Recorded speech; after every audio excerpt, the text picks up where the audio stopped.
Assalamualaikum warahmatullahi wabarakatuh. Ya teman-teman, kembali lagi dengan saya Rogi Pratama, mahasiswa PJJ-PAI Unsyber Syekh Nurjati, Cirebon, Jawa Barat.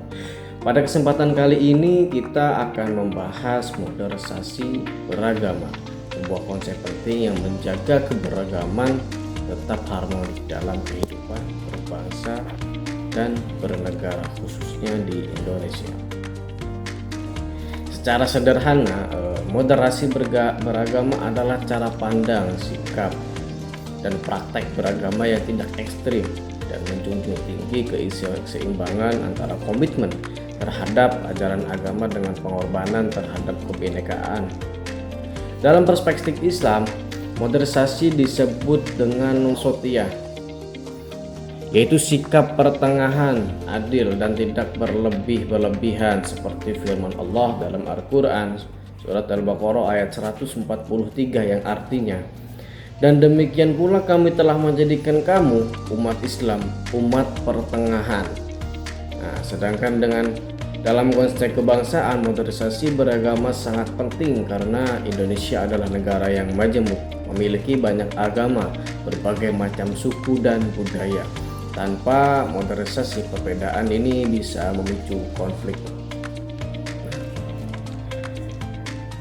Ada 4 nilai-nilai utama dalam modernisasi beragama yang perlu kita pahami dan praktikkan. Yang pertama adalah toleransi.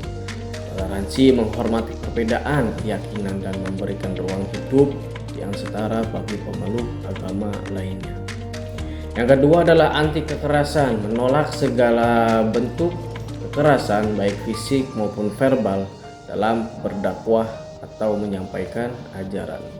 Yang ketiga adalah komitmen kebangsaan, menjaga kesetiaan terhadap Pancasila, Undang-Undang Dasar 1945 dan keutuhan negara Republik Indonesia. Yang keempat adalah pengorbanan terhadap budaya lokal. Jadi kita menyesuaikan dakwah kita atau ajaran agama dengan kearifan lokal selama tidak menyimpang dari akidah. Moderasi beragama juga bukan hanya teori, ia bisa kita temukan dalam kehidupan kita sehari-hari. Contohnya pada masyarakat ketika umat Islam membantu umat Kristiani menjaga gereja saat Natal, ataupun sebaliknya umat Kristiani yang menjaga masjid ketika umat Islam sedang merayakan hari raya Idul Fitri ataupun Idul Adha. Adapun yang kedua, ketika kita di kampus, seorang mahasiswa lintas agama bisa duduk berdiskusi dan bekerja sama dalam organisasi tanpa membawa perpecahan ideologis. Contoh yang ketiga, di keluarga, orang tua mengajarkan anak untuk menghargai tetangga yang berbeda agama dan tidak mencela keyakinan orang lain. Nah, semua itu adalah bentuk nyata dari modernisasi yang hidup. Lalu bagaimana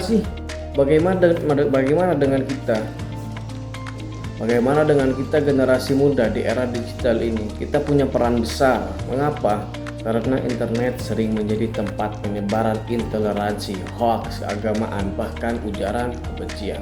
Sebagai mahasiswa dakwah dan seorang pemuda, kita bisa menyebarkan konten positif dan damai di media sosial. Tidak mudah terpancing provokasi dan tidak menyebarkan berita-berita tanpa verifikasi atau validasi. Jadi berita-berita yang belum tentu kebenarannya, belum terbukti kebenarannya, tidak mudah kita sebarkan.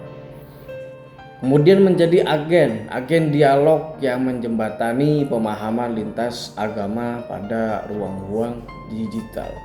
Nah, saya pribadi merasakan bahwa modernisasi beragama bukan hanya konsep, tapi itu merupakan sebuah kebutuhan yang nyata dalam kehidupan sehari-hari.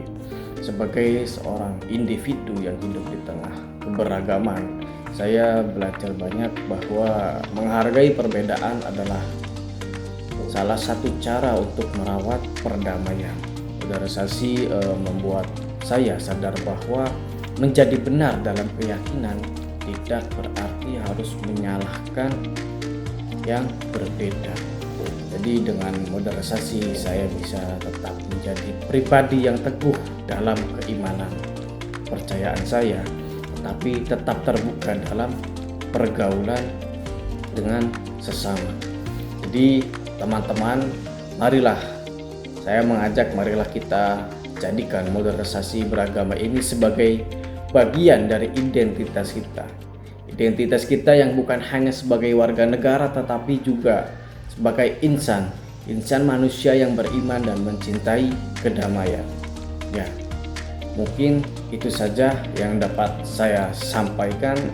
Kurang lebihnya mohon maaf, semoga bermanfaat. Wallahul muwaffiq ila aqwamit thoriq. Wassalamualaikum warahmatullahi wabarakatuh.